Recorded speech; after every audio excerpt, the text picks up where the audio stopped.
to study, or to then if you're studying standard 8, you sleep at 8 o'clock. Standard 10, you sleep at 10 o'clock. University, you sleep at 11 o'clock. Although the lights are on, but that we are warder walking up and down to ensure that you stick to those hours. Another good reason for study. Well, no, I mean, it was allocated by grade, so. Just two things about, one or two things about the personnel who looked after us at Robben Island. First of all, as Kathy says, there were no white prisoners at all, except one. And that was for a very short period of time. A person called, what was his name? Stapenda. He is the one who was brought to our section, the isolation section, for a period of a few days. And he was the one who had assassinated Dr. Padut, the Prime Minister, in 1966. And of course he did request at Christmas time, he requested that he should join us, but no, he wasn't granted that permission. That is the one thing. So that was the only white prisoner that ever came to Robben Island at that stage. Secondly, as far as the wardens are concerned, the warders who looked after us, they were all white. All white. They were highly trained in a place called Kroonstad Prison, and they were indoctrinated that these are terrorists, you know, and so on and so on. And of course, there's a constant battle between the prisoners on the one side and the wardens who looked after us on the other side. The third factor that needs to be mentioned, that no black warder was ever brought to the island because, you know, they felt that being blacks, they would sympathize with our cause and so on and so on. So those are 2 or 3 things that we need to that needs to be stressed. And this chap who killed Dr. Farwood, he wasn't there for long. Yeah, He was just a few months, and then he was transferred to a mental hospital.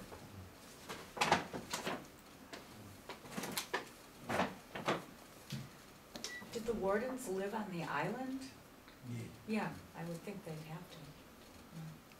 The wardens. Tell them about the wardens who lived on the island.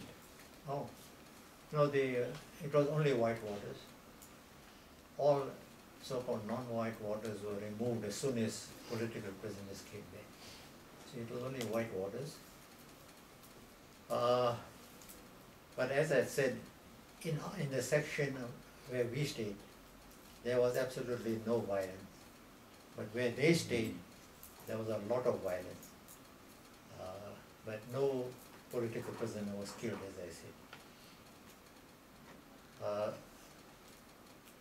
After 18 years, when 5 of us were transferred to Cape Town prison, there, because we were only 5 of us, we managed to establish personal relationships with some of them, especially there was one with whom I developed a very close relationship.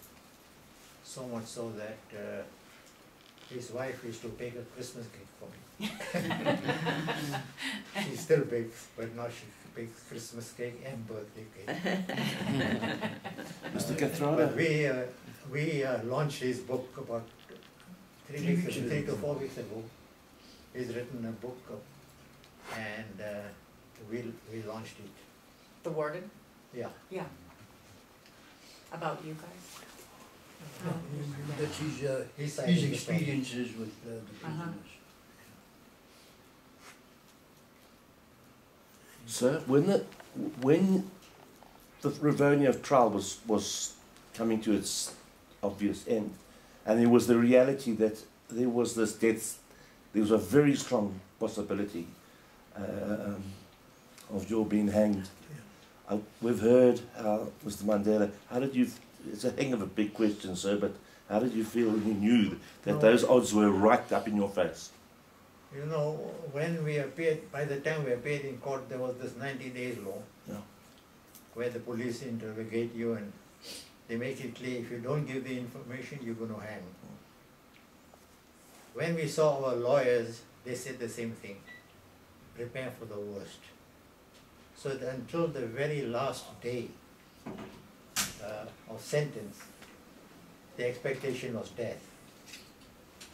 So our leadership, Mandela and others, decided this must be conducted as a political trial. And he made a speech for a few hours in which he ended by saying that he stood for certain, for equality, justice, democracy. He hoped to achieve that, but if necessary, he's prepared to die for that. So that was the tone of the case. In other words, if people went into the witness box, you proclaim your political beliefs, no apologies, you don't ask for mercy, and if there's a death sentence, we don't appeal. So the expectation of death was there until the very last day. When we went to court, the expectation was death, both among us and the lawyers. And there was And the public. And the public. But there was a collective sigh of relief when the judge said life sentence. And that very night we were transferred to Robben Island. There was no appeal. Oh, you decided So we not to decided not to appeal. In my case, the case against me was very weak. The lawyers even said that if I appeal, at the very least, I'll get a minimum sentence. But we had decided as a collective, there should be no appeal.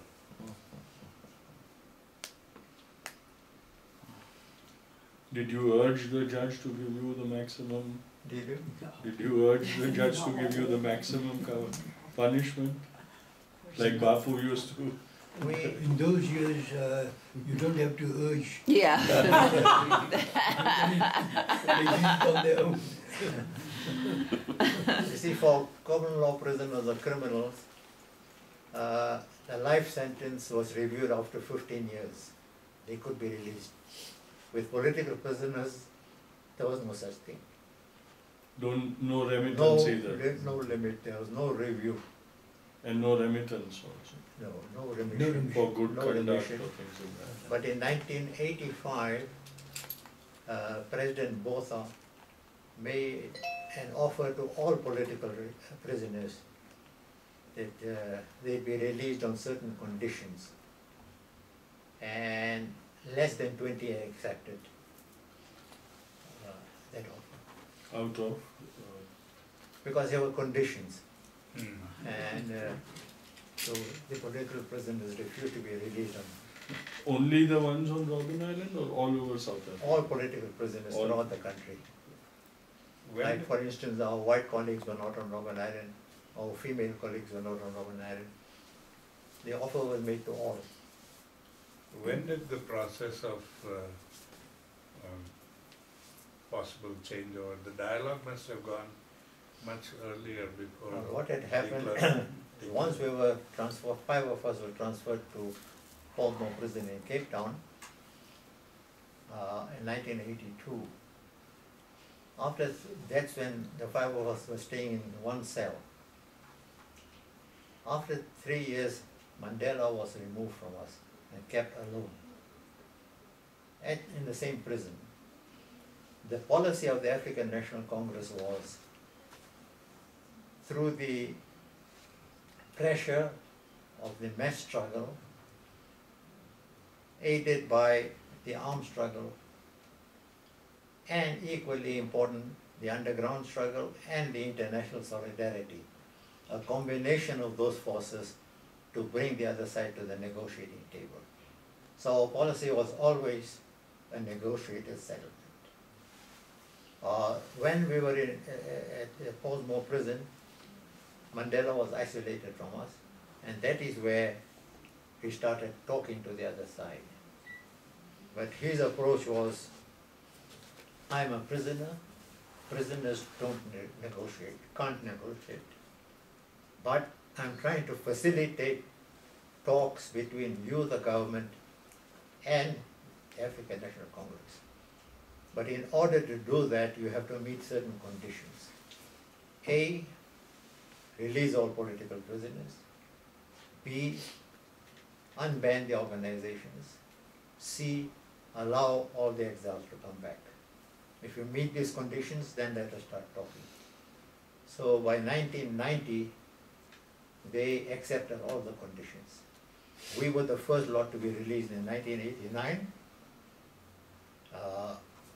Those of us who were life prisoners, and Mandela himself was released 4 months after us.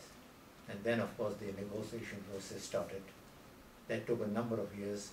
I was not part of the negotiations, but that took a number of years. And negotiations, by its very nature, it's a question of give and take. So no side can claim complete victory.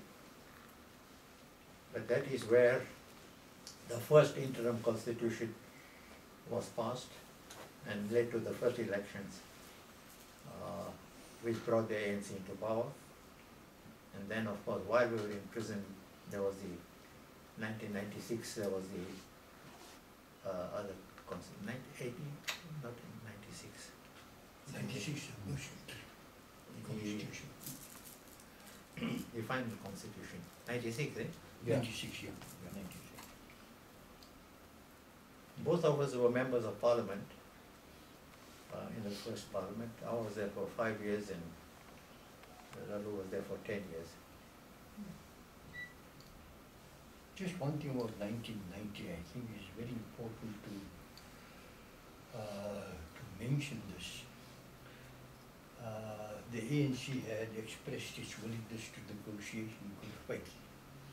And to demonstrate its good faith, the ANC voluntarily decided to suspend the armed struggle as evidence of their good faith, that we are prepared to even suspend the armed struggle.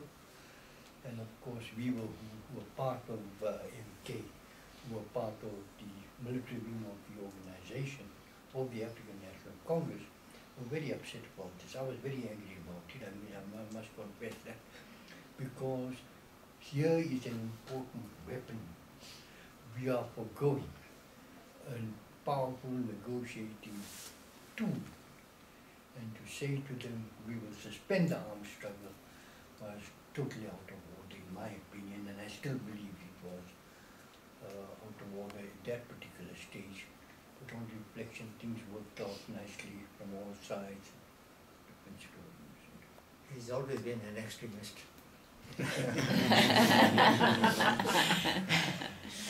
Now the armed struggle was in 2 phases. The first phase we talked about is the bombs, but we were preparing for the second phase, which would mean armed combat. And weapons were now being smuggled into the country at a large scale. Now you folk may not have time, but there's this Lily's Leaf farm here in Johannesburg, which is a museum now. Among other things, there is a truck, a safari truck, which brought visitors, tourists to South Africa. What the tourists did not know is every trip had arms concealed. Base. There were 40 trips that truck took, undetected, with arms. This guy was one of the recipients of the arms. He received the 40th trip. So That was that's, the last one he received. that truck is also on display, and with the video, how the arms were concealed and brought and recovered. He But we was never never- captured. No, he wasn't No. captured. He was detained. He He was detained for a little in while, prison. but he. No, not Can you introduce yourself? Talking about it. He, My name is Sean Bolton. I'm the Executive Director of the Ahmed Kathrada Foundation. We run a foundation, the main aim of which is strengthening non-racialism. So Shan is the chief of our foundation. he's our boss. Just a Lots of love. question to yourself. Hearing all these things about the armed struggle, and given the kind of work that you're doing in relation to Gandhi, how does that gel with you? Well, it is still a matter of contention whether armed struggle really helps in bringing about a peaceful resolution or not. It's an ongoing debate. I personally don't feel that it has a role, because non-violence should be achieved through love, respect, understanding, acceptance, and appreciation. And when we introduced armed conflict within that, then there is a lot of confusion. And I think and this is my personal feelings about it, but as I said, it's an ongoing debate. And We never envisaged a military victory. The armed struggle was part of the struggle, but always the mass struggle would have been the form of struggle. Yeah. Because we couldn't even think of a military victory, where the South African army was so strong, they could walk through Africa. And Africa had just received its independence, the African countries. So that was part of the struggle, but the main part would have been the mass struggle.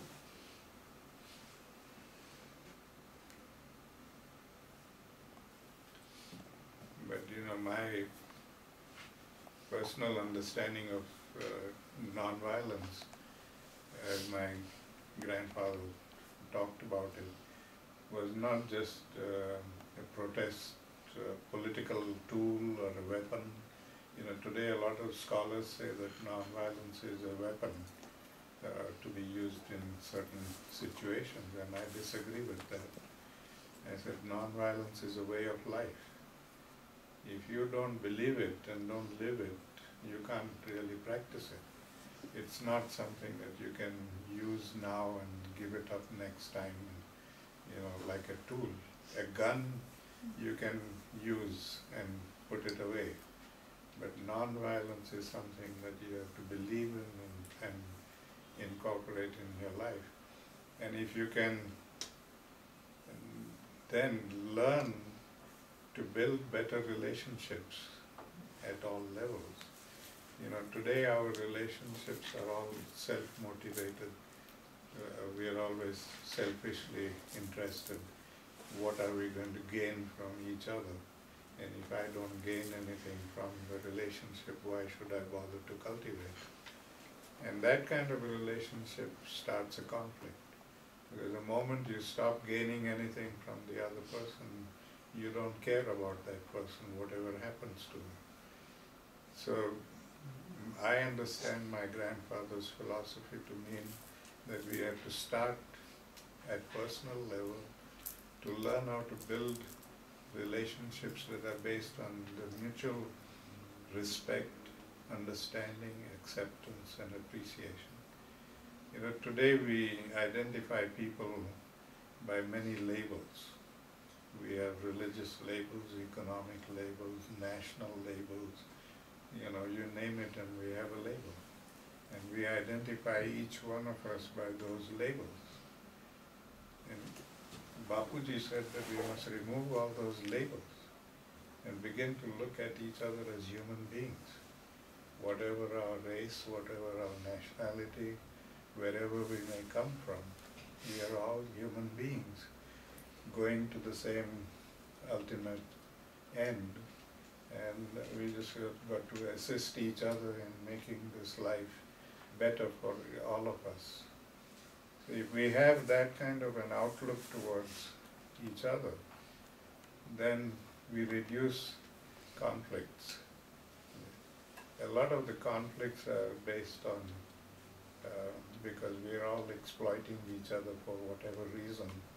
We want to get something for ourselves, and we exploit. And that exploitation from personal level translates into national politics.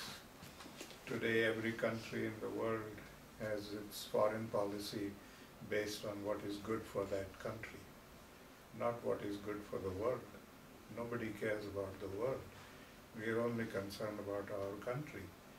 And we want something, we have the means to get it, we are going to get it.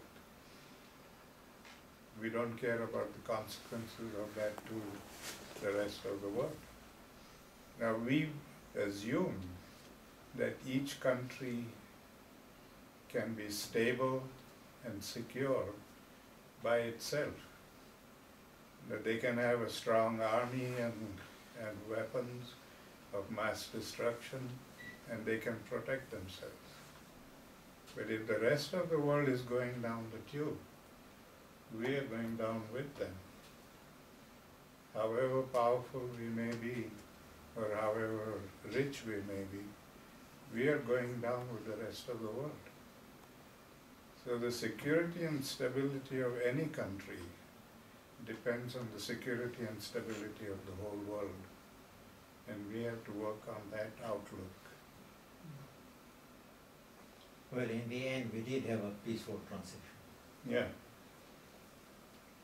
And that was very good. Not only the peaceful transition, but then the forgiveness and, Right. and building up a better relationship. That was an outstanding example, I think. When Mr. Mandela became president, one of the first things he did is to invite to tea the wives and the widows of the apartheid presidents and prime ministers. And the widow of Dr. Verwoerd, she was ill, she couldn't come to tea, so he flew to her place. That's how it got started.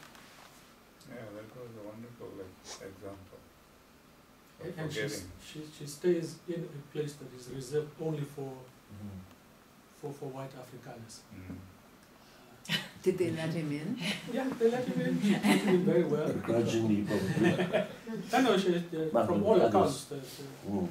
the reception was very, very warm. There's a wonderful photograph at the Apartheid Museum where this little withered lady is looking at them, smiling adoringly at Mr. Mandela. See, while I accept that the philosophy of non-violence is extremely important, it has certain assumptions that everybody will believe in it, and then it works. The history of the whole world, dating back thousands of years, has been a history of violence. And no freedom, no country had achieved its freedom without bloodshed. True, here in South Africa, we say we had a peaceful transition. That is correct, but that ignores the fundamental fact that thousands of people have lost their lives. We must never forget that. Yeah. That's the most important thing.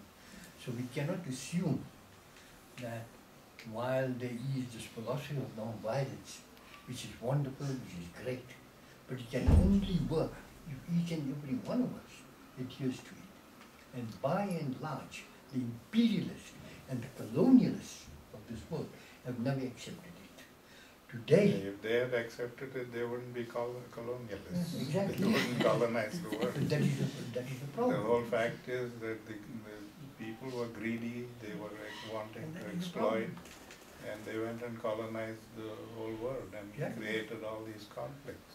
And although So- imperialism and colonialism taken a back seat Right. in the sense of All that is pure because of imperialism and pure colonialism, today, the United States of America, Right. I mean, look what they did to to Egypt, look what they did to Syria, look what they did to a whole host of countries, Iraq, for example.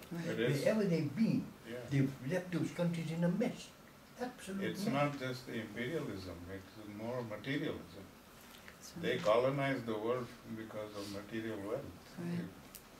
They wanted to exploit the material wealth and they took all that Yeah. and became rich with it. And that was the whole purpose of colonization.